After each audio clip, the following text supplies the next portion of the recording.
Hello and welcome to this week's What Were They Thinking? Among the news items we have for you this week, it claims that a tiny peptide can help halting Alzheimer's disease. Although this does raise many more questions, a New Zealand teen learns the hard way why it is you don't swallow magnets after losing part of their bowel. A new cancer treatment apparently kills cancerous cells with light, although we don't believe that this will ever really translate to human-based research. Hygiene in the kitchen could be leading to a surprising number of UTIs, according to a study, again with great hesitancy. Dogs are reportedly turning bright blue in parts of Chernobyl. Flatworms, or planario as they should probably be called, have bizarre offspring. And finally, a new way to refrigerate. The timestamps for these and other news items can be found in the description box below.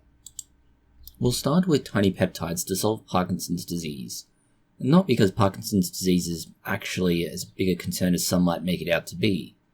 To be clear about it, it is a problem.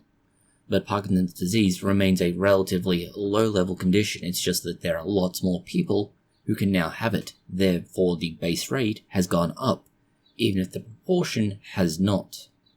Despite this, getting it is a life sentence, if not a death sentence.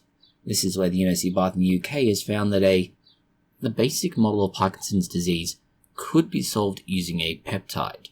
What they've done is take a small group of amino acids, typically up to 20 in length, and they've been able to interfere with the way this thing folds, leading to the formation of tau protein bundles. Their protein is called alpha-synuclein, and it ensures that it stays in its healthy shape. It's essentially an extra bit of support or a strut that ensures that the regular proteins no longer behave in weird ways. Usefully, it is durable and it can survive inside cells and has no toxic side effects. So all of these things are great and promising. The problem is developing these proteins, or in this case a peptide, is only the very first hurdle. It's a possible treatment, but we can find hundreds if not thousands of possible treatments for Alzheimer's disease and Parkinson's disease. What we need is to be able to translate these theoretical treatments, even if they are real-world created things, and make them work in clinical trials. This is where the fragment is at least somewhat more useful. What they've done is cut it down to the smallest possible size that still works. This ensures that it's stable, that it works, and that it minimizes any possible interactions that you don't want. Theoretically, this is great design, but again, design, not practice. The other important point to make is that this is more like a prophylaxis than an actual treatment, because unfortunately, once the proteins have collapsed inside of forming these tau bundles, you can't just insert a protein and have them pop back up. This isn't a bit of timber being used to hold up a falling over fence. Rather, this is something that would be used to stop the development of Parkinson's disease in the first place, or, if you have been diagnosed, stop progress of the condition. Finally, we need to talk about the fact that there is no way to deliver these peptides into the body and, importantly, into the, well, in this case, a brain. And so we have no way of actually using this treatment if it ever gets as far as clinical trials, which would be a major problem with actually making this something useful. And next we have baby diabetes. No, this isn't a cute name for a mild form of diabetes, it's actual babies with diabetes, which is far more morbid than the initial name would suggest.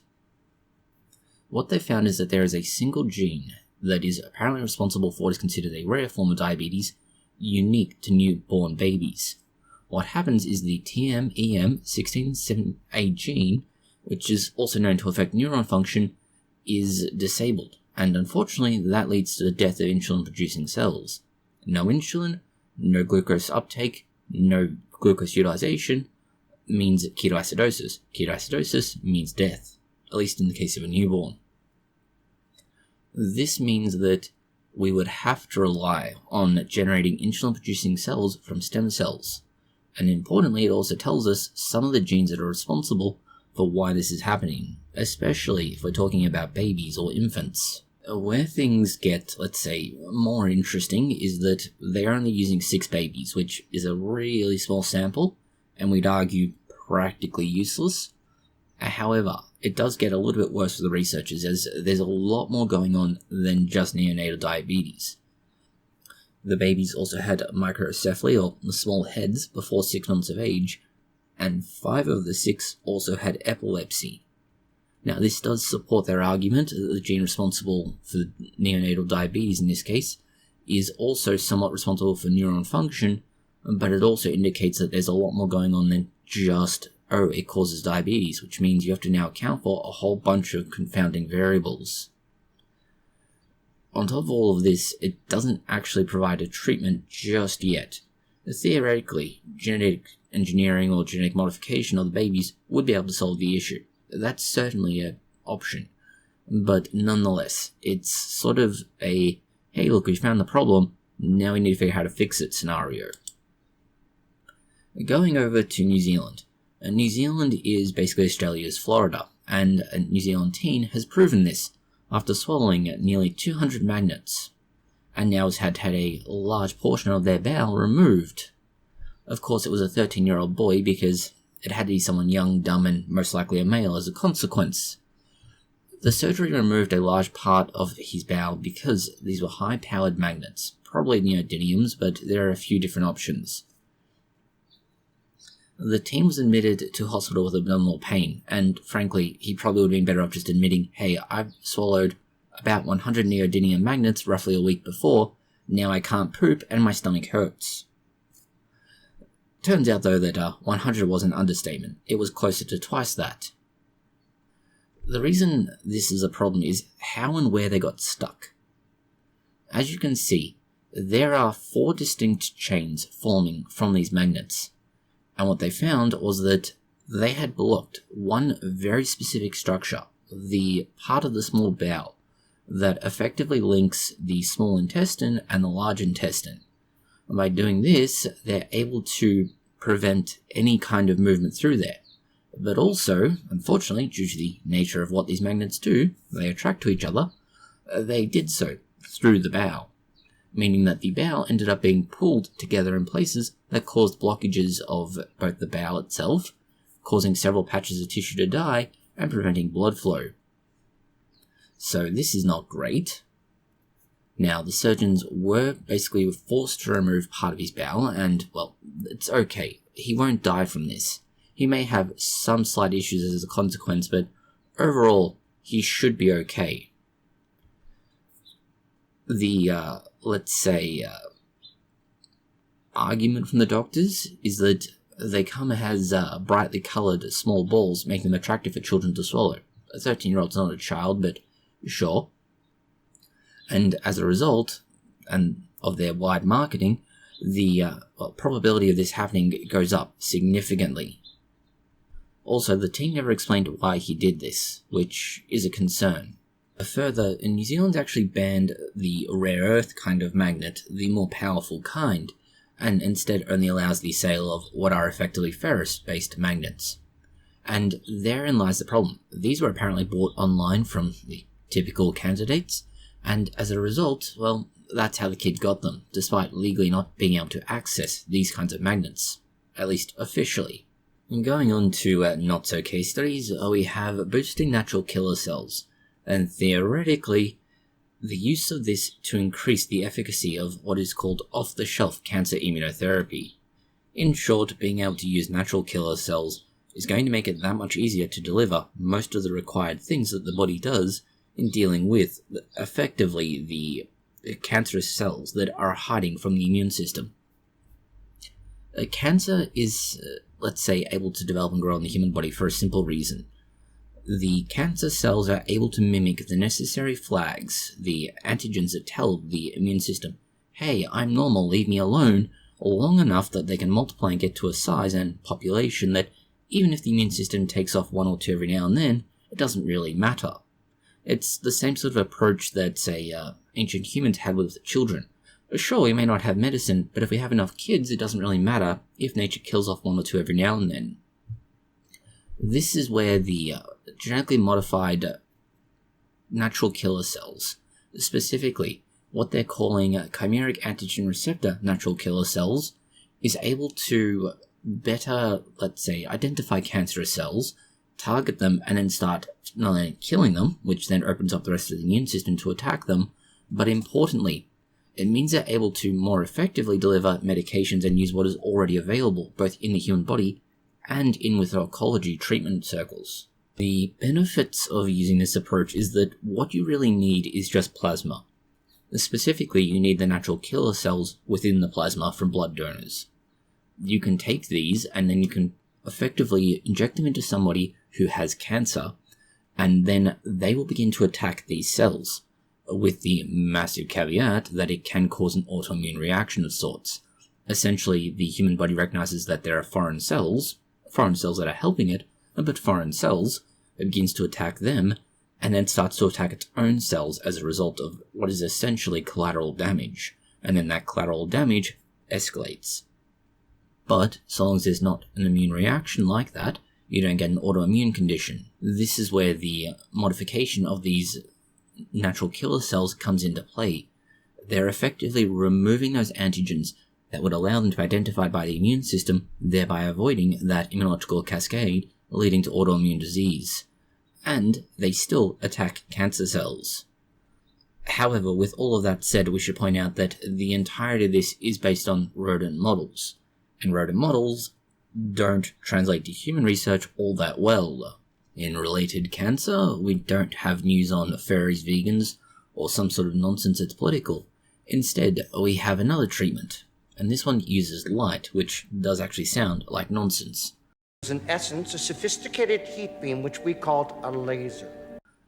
One of the problems with cancer treatments as they are today is that, well, they are costly most of the time, but they also tend to have serious adverse effects. They work, but they have adverse effects. Whether it's chemotherapy, say, making people go bald, causing infertility issues, and obviously treating the cancerous cells, or radiation that can kill off the necessary cells, in this case cancer, but often causes damage a lot to healthy cells alongside cancerous ones.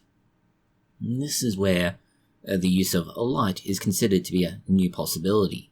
And thankfully it's not just, hey, go out in the sun and spend some time outside, like nonsense idiot pseudoscience and woo sellers who want to peddle snake oil will tell you. Rather, what they're using is near-infrared light and tiny bits of tin oxide. When you combine these nano-sized flakes of tin oxide and infrared light, they're able to kill cancer cells without affecting the otherwise healthy cells. This is a form of what is called photothermal therapy. It's essentially a technique that uses light and heat, or light as a source of heat, let's say, to destroy these tumors. And because it relies on inexpensive LED systems rather than anything fancy, like lasers, radiation sources, and so on, and it has minimal damage to surrounding tissues, and really the effects it has end after about a day, this would arguably be safer and less invasive than chemotherapy or radiotherapy, with the massive caveat to all of that it would need to work in actual human studies. The reason this works is actually fairly straightforward. The tin oxide nanoflakes are able to absorb near-infrared light much more efficiently than the surrounding tissue can. This also means that it absorbs all the energy from that light. That energy becomes heat. That heat then causes damage to the cancerous cells, most of the time disrupting the cancer cell membrane and any proteins in the area, but overall the result is the same: cell death. Much like going through life, except in this case rather than just going through life, your life is cut short by exposure to extreme energy sources. It's actually kind of like being in Hiroshima or Nagasaki. The other thing here is that near-infrared light can break through, or we should say pass through, most biological tissue reasonably easy. Rather than being a chemical mechanism, which is frankly what most of the current treatments are, this is a physical treatment, and it means it avoids most of the systemic side effects seen with other oncology-based treatments. So far, this all sounds great, and to an extent, yes, it is. However, this is also an example of anything in a petri dish, test tube, etc., which can kill anything at appropriate doses. The tin oxide was able to destroy up to 92% of skin cancer cells and 50% of colorectal cancer cells within 30 minutes, using their doses and exposure methods. Which is great, except most people aren't living inside of a test tube or aren't cells in a test tube, and if they are, they're not going to be that way for very long, as they're probably going to be transplanted during an IVF treatment. And we probably don't want to be killing them at that point anyway. Altogether, this is still a perfectly viable treatment if it ever gets to actual human-based trials. It would be cheap, it would be easy, and it would be entirely complementary to other treatments that are currently in use. Next we have claims of fecal transplants helping alleviate depression. Okay, let's go through this because it's a review. A review is good, it summarizes the current state of evidence, but there is a huge difference between a review and a meta-analysis or a systematic review. A review article is basically, hey, look, we've got all this research now, let's just tell you what's happening in the field. A systematic review not only tells you what's happening in the field, but tells you how strong the evidence is and so on. A meta-analysis takes the data, at least as much as is accessible, from those same studies and basically lumps it all together and then analyzes it that way. So this is the weakest form of review, and it's why we are very skeptical about the claims that fecal transplants can alleviate symptoms of depression. Why must people do this? What is the fascination with making people take other people's poop inside their body? Why?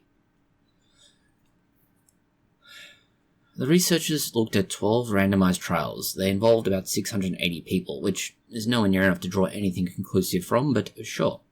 Next is that they were between 2019 and 2024, and conducted primarily in China.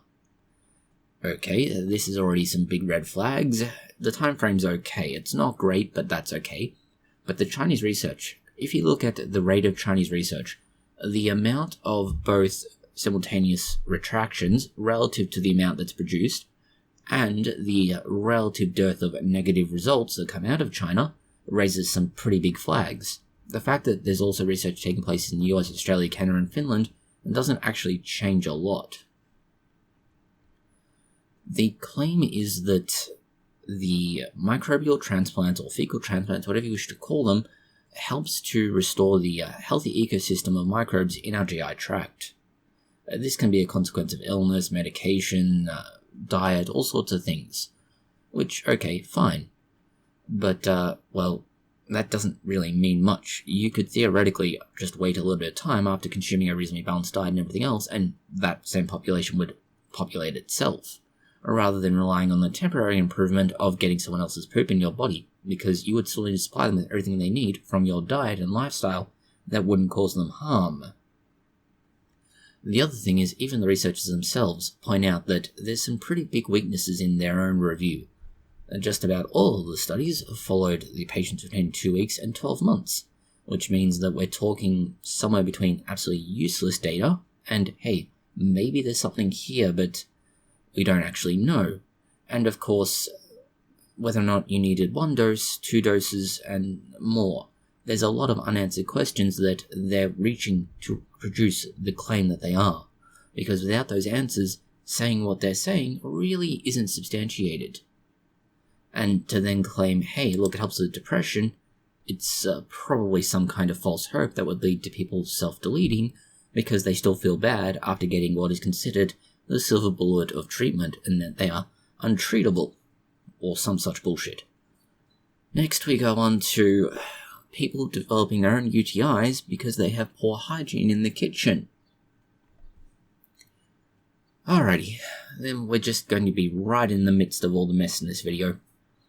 The general summary of the research is that raw meat makes for great microbial hospital sites, and because of this, and people not being very hygienic in how they deal with it, it ends up being transferred to their, well, in this case it's urethra. Whether it's the male penis or the female urethra is mostly irrelevant, but either way, you're basically giving yourself a UTI from raw meat, and not the kind of raw meat you might think of. That's why you wrap your hot dog, let's call it.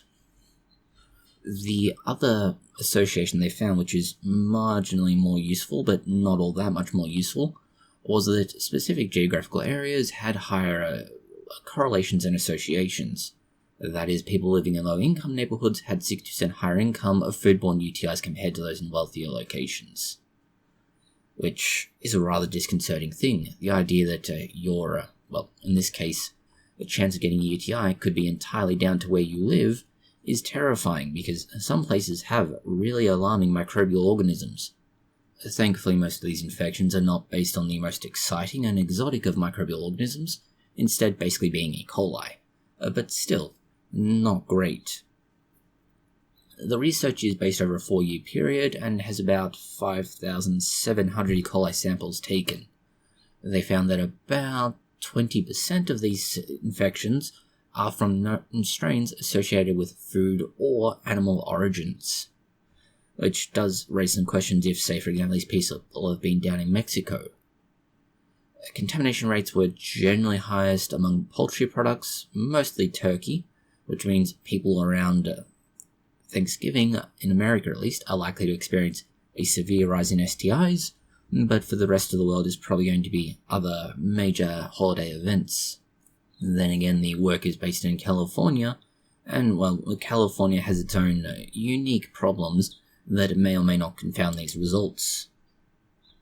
Shifting to news about Kim Kardashian, and no, we aren't going down that kind of pathway, thankfully. It's the aneurysm that she had, and an article talking about how serious it is. And we would say for Kim Kardashian, it's not all that important. Frankly, with the amount of plastic in her body and the amount that's no longer natural, she probably doesn't have that much to worry about. Okay, that's perhaps a little bit blithe, but still. What we need to talk about is that she had a brain aneurysm. That's essentially that a blood vessel in her brain has broken somehow, blood has pulled out of it, causing pressure on the brain typically, and this then leads to, essentially brain problems. Whether it is literally just that, hey, look, you don't have blood going to that part of the brain, so the brain starts to suffocate from lack of oxygen, or the blood begins to build up to levels where it can actually put pressure on the brain, and that pressure can then cause damage. The treatment is, depending on what it is and the nature of the aneurysm, possibly going to be as extreme as trepanation, put a hole in her skull and let the blood drain free, or, in other cases, she may be okay if they simply provide the necessary stent to support that part of the blood vessel that broke and allow the blood to then clot and sort itself out. Interesting thing is that Kim Kardashian's diagnosis is actually much more likely.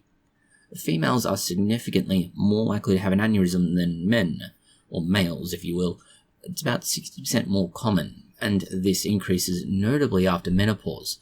It would be a very strong and very clear indication that estrogen, amongst other female-specific hormones or more prevalent hormones, result in a greater flexibility in blood vessels, allowing them to survive the whole expansion or dilation and then contraction process that is blood flowing through the body. Without information on where the aneurysm is, the extent of the aneurysm and everything else, it's kind of hard to know from this whether or not it's actually going to have any major effects on her.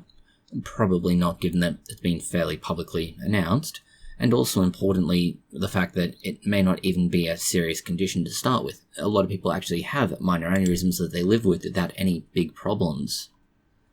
Moving on now to somewhat historical news, and questions about Leonardo da Vinci, and we have a question as well. Why is it that the people have so much interest in staring at other people's crotches? Okay, it's actually somewhat more important than that. It's a question about the Vitruvian man, and it's a question related to, his crotch obviously, but the question is, why did Leonardo da Vinci choose specific proportions for the arms and legs?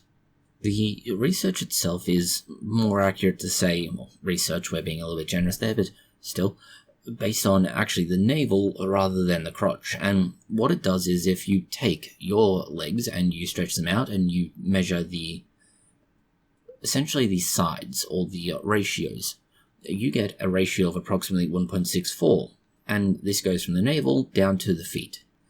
Same thing goes with the arms raised right the way up. This is theoretically how the tetrahedral ratio, which was officially established in 1917, could explain everything being seen. Could being the big word there. It's let's be kind about this. It raises some other questions that could theoretically be a problem here. This is where Max Sweeney, who also happens to be a dentist, has an interesting take that could well be accurate and could well be useful. It's that human anatomy has evolved according to geometric principles. That is essentially what is most efficient in terms of space, size, and reach, and that this will govern optimal spatial organization not only in the human body, but just everywhere and everything. This is also true even of our mouth, where something from the 1800s that dentists still used may well be relevant and could well be the very flag that made it clear to him that, hey, this is the answer. It's not so relevant in other fields, except when you're trying to stack or pack spheres, wherein the tetrahedral theory is possibly the answer to that, which, again, sort of starts to build on what is one very semi-maybe theory, and then tries to put another theory on top of it when the bottom one isn't well established, and it's a house of cards. And so, yes, scientists have agreed that, yeah, you might have a good point there, but there's also not a lot of evidence to support that beyond, hey, look, there's something between the dude's legs, which, okay, there's a lot of things between most dudes' legs, and we don't make a point of them, except in research about comparing sizes. The rest of the time, you don't discuss it. Going now to bizarre news from Chernobyl. No, thankfully, we're not having to worry about creepy mutants sort of yet. Instead, dogs around the Chernobyl exclusion zone, that's basically the area around Chernobyl that's radioactive, have started turning blue. The non-profit organization Clean Future Funds has been posting photos and a video. They've shown 3 dogs that have gone from being a normal dog with dog-coloured coats to having a notable blue colouring. This might also prove to be the next inspiration that Bethesda has for the Fallout 76 franchise, where you can now buy a blue version of dog meat to be your companion animal. It'll probably also cost you a liver, but that's nothing new for Fallout and Bethesda. The reason the dogs are blue in reality is not just that you've paid money for it. It's that while they are trying to catch them, the group believes that they figured out the answer, that the animals have gotten into some sort of chemical. The likely chemical is kind of gross. It's the, fallout from porta potty. Yeah. Let's be blunt about this. The reality is that as long as the dogs don't try and consume whatever it is they've managed to expose themselves to, whether it's porta potty a residue or some other chemical, they should be fine. It won't cause them particular discomfort or distress, and possibly death, which, considering they've survived in the Chernobyl exclusion zone, which is still rather radioactive, is kind of surprising. Moving now to other animal news, we have monkeys carrying diseases, but not. You may have seen, and it was relatively short-lived at first, the claims that monkeys in an overturned truck were infected with hepatitis C, herpes, and COVID. This is not true, but it was initially the alarming thing coming out of monkeys escaping after a truck overturned in Mississippi. The animals being transported for animal testing, and unfortunately they were shot and killed, which, okay, that kind of is what you have to do with some animals, especially monkeys, if they can be aggressive. The initial reports on them were, let's say, incorrectly stating what was going on. Specifically, what was going on here is that the sheriff's office said, hey, they had diseases, and then they went, oops, we made a mistake, they didn't actually have any diseases, these were essentially young healthy monkeys that have zero issues with them, other than the fact that they're off to get involved into rhesus testing, which would suck, but still, that's not the worst thing that could happen to a research monkey. The sheriff's office originally said that they were carrying hepatitis C, herpes, and COVID, and described them as 40 pounds, aggressive to humans, and requiring personal protective equipment to handle. The officials also said that if the monkeys left, they needed to be shot, which, given that they were shot, it presumes that they did try to leave the site. The university receiving the monkeys, however, made clear that no, none of the monkeys had infectious diseases, which kind of important. Our only concern is that with the number of updates to the article and the fact that it turns out 3 of the monkeys are still on the loose, we may have the start of outbreak, which by itself wasn't cool.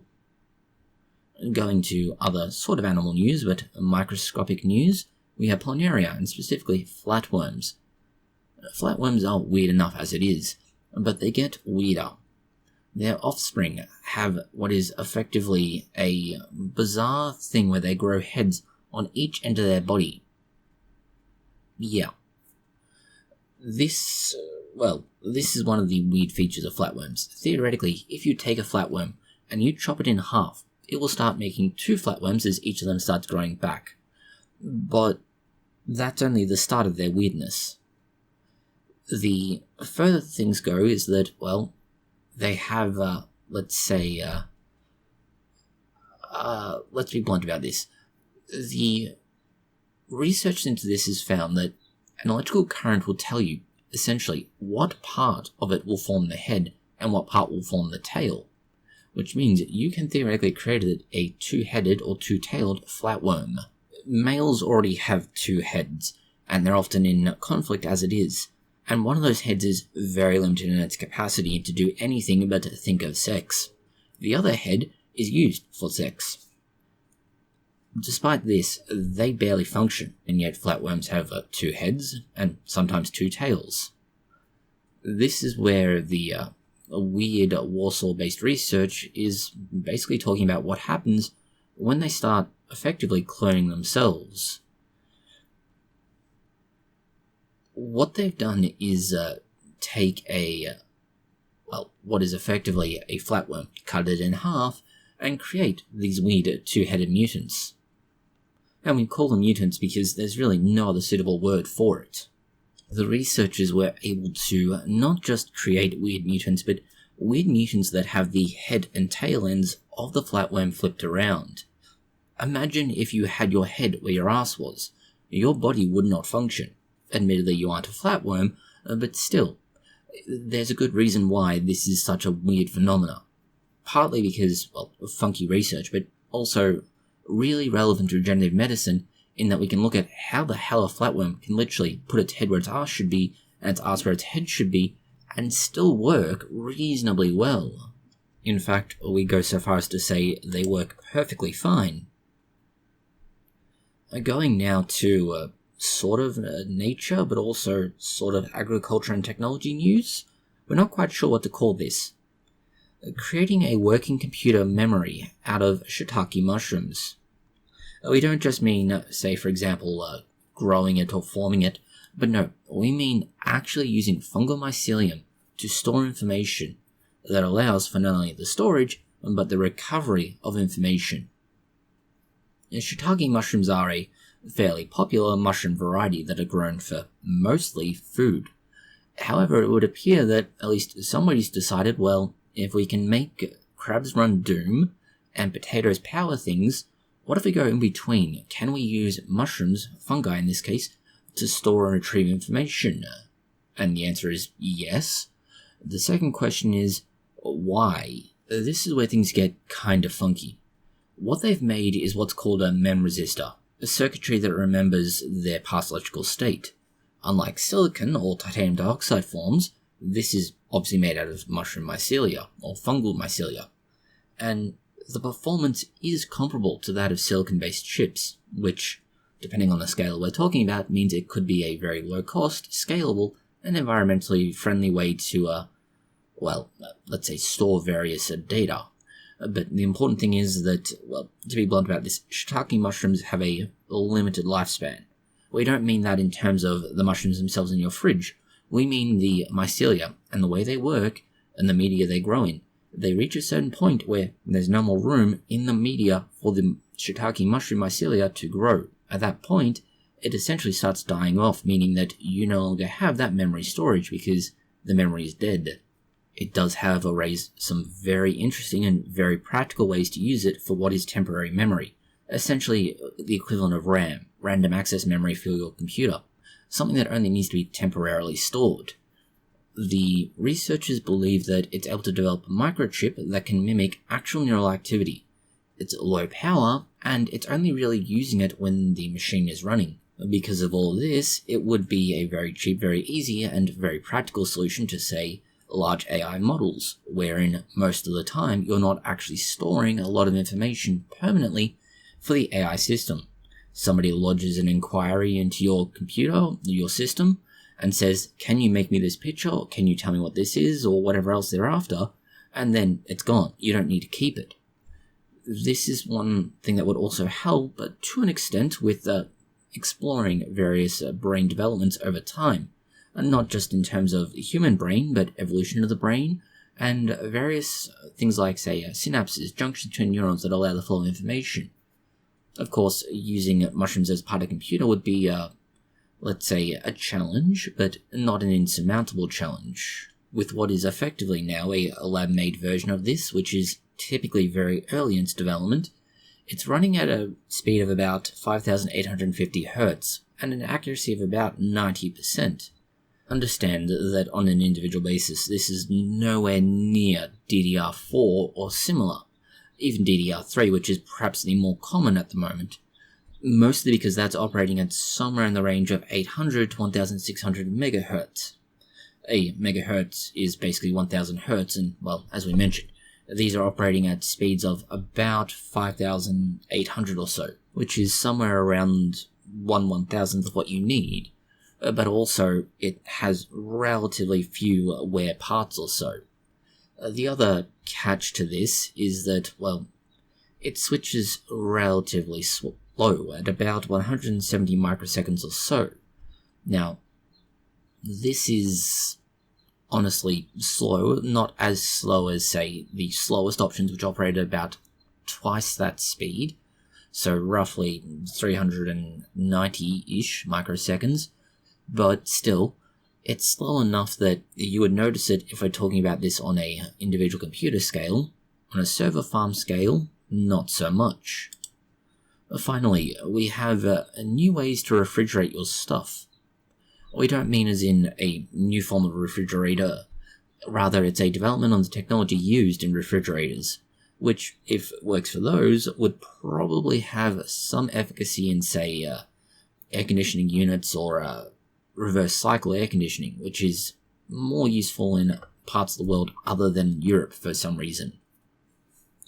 What is the current problem with refrigerators is that, although they work brilliantly, and they are exceptionally effective for what they are, they do generally contain some sort of environmentally unfriendly component, normally a gas, plus of course all of the machinery involved. But that's not to say that you can't use more environmentally friendly options. CO2 is increasingly used in a lot of systems. But that isn't a solution, let's say. This brings us to the new method unveiled in 2023. The research from Lawrence Berkeley National Laboratory in the University of California, Berkeley, have taken advantage of energy stored when things change phase, essentially when ice turns into water and from water into ice. What they found is that you can raise the temperature of ice and it will melt. And so what we don't see when that happens is that the melting takes heat from the surroundings, cooling it, which, well, it's kind of obvious that's what happens. The ice doesn't just melt, it needs a change in energy state. But what they found is that you can force the ice to melt without turning up the heat just by adding a few charged particles or ions. One of the more common examples used is putting salt on roads to prevent ice from forming. That same process is something called ionic caloric cycling, and the researchers believe that using something like salt made from sodium and iodine, along with ethylene carbonate, could be able to perform on par, and on par is perhaps being generous, with current refrigeration systems, and they're arguing that it could even perform better, without any negative effects. But for now, the overall system would still require some sort of moving parts, which means you're not going to be getting away from the whole mechanical nature of refrigeration, but you might be able to avoid many of the current, essentially, greenhouse gases that are used. And theoretically, that would be great, if they ever actually get it into something that uses it. But further to all of that, there's an argument to be made that this might only be practical at the moment for larger industrial-scale systems, and not so much for what is effectively consumer-level or household-level systems, But that's not to say in the future it won't be the case. That's all the news we have for you this week. Thank you for watching. If you found it interesting, consider liking, sharing, and subscribing. And please do post any comments, questions, or suggestions you have below.